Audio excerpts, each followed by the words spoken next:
திருவள்ளூர் புழல் அருகே குழந்தை விற்பனையில் ஈடுபட்ட 3 பெண்களை கைது செய்து போலீசார் விசாரணை நடத்தி வருகின்றனர். கூடுதல் விவரங்களோடு இணைகிறார் நமது செய்தியாளர் பாஸ்கர். வணக்கம் பாஸ்கர். போலீசாரின் முதற்கட்ட விசாரணையில் என்னென்ன தகவல்கள் வெளியாகி இருக்கின்றன? முழு விவரங்கள். சென்னையை சேர்ந்த கார்த்திக் என்பவருக்கு குழந்தை ஒன்று விற்பனைக்கு உள்ளதாக பெண் ஒருவர் தொடர்பு கொண்டுள்ளார். தன்னிடம் ஆண் குழந்தை ஒன்று உள்ளதாகவும் அதற்கு 12 லட்சம் கொடுக்குமாறும் கேட்டுள்ளார். இதனை கேட்டு அதிர்ச்சி அடைந்த கார்த்திக் இது தொடர்பாக காவல்துறைக்கு தகவல் கொடுத்துள்ளார். இந்த தகவலின் பேரில் புழல் காவல்துறையினர் வழக்கு பதிவு செய்து விசாரணை மேற்கொண்டனர்.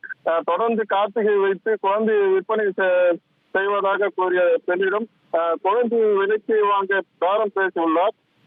குழந்தையின் தாய்க்கு 10 லட்சமும் தனக்கு 2 லட்சமும் ரூபாய் என 12 லட்சம் வேண்டும் என அப்பெண் கேட்டதை தொடர்ந்து போலீஸ் அருகே குழந்தையை கொண்டு வருமாறு கூறியுள்ளார். புழல் பிரிட்டானியா நகர் பகுதியில் இளம்பெண் ஒருவர் இருசக்கர வாகனத்தில் ஆண் குழந்தையுடன் வந்துள்ளார். அப்போது அங்கு மறைந்து இருந்த காவல்துறையினர் இளம்பெண்ணை பிடித்து அவருடன் வந்த குழந்தையும் மீட்டு இருவரையும் புழல் காவல் நிலையமாக கொண்டு வந்தனர். விசாரணை நடத்தி வருகின்றனர். விசாரணையில் விஜய் என்ற பெண் ஆண் குழந்தையை விற்பனை செய்ய கொண்டு வந்தது தெரிய வந்துள்ளது. ரதி தேவி என்பவரது குழந்தை எனவும் ரதி தேவி குழந்தையை விற்பனை செய்வதற்காக கொண்டு வந்ததாக கூறியுள்ளார். தொடர்ந்து அம்பத்தூர் அருகே தேனாம்பேடு பகுதியில் உள்ள வித்யாவின் வீட்டில் இருந்த ரதி தேவியும் அவரது தோழி தீபா என்ற பெண்ணையும் 2 வயது பெண் குழந்தையும் மீட்டு காவல் நிலையத்துக்கு அழைத்து வந்துள்ளனர். விசாரணை நடத்தி வருகின்றனர். முதற்கட்ட விசாரணையில் கணவர் இன்றி தனியாக வாழ்ந்து வந்த ரதி தேவி தனது குழந்தையை விட்டு விட வேண்டும் என தீபாவிடம் கூறியுள்ளதாகவும் அதன் பேரில் தீபாவும் வித்யாவும் சேர்ந்து குழந்தையை விற்க முயன்றதாக கூறியுள்ளனர்.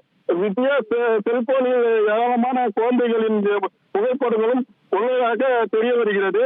இதன் தொடர்ந்து குழந்தைகளை விற்பனை செய்வதை தொழிலாக வைத்துள்ளாரா அல்லது குழந்தைகளை தற்போது தான் விற்பனை செய்து வருகிறாரா, பெற்றோரிடம் குழந்தைகளை வாங்கி விற்பனை செய்து வந்தார்களா என குழந்தைகளை கடத்தி விற்பனை செய்தார்களா என்பதற்கு போன்ற பல்வேறு கோணங்களில் புழல் காவல்துறையினர் 3 பெண்களிடம் தீவிர விசாரணை நடத்தி வருகின்றனர்.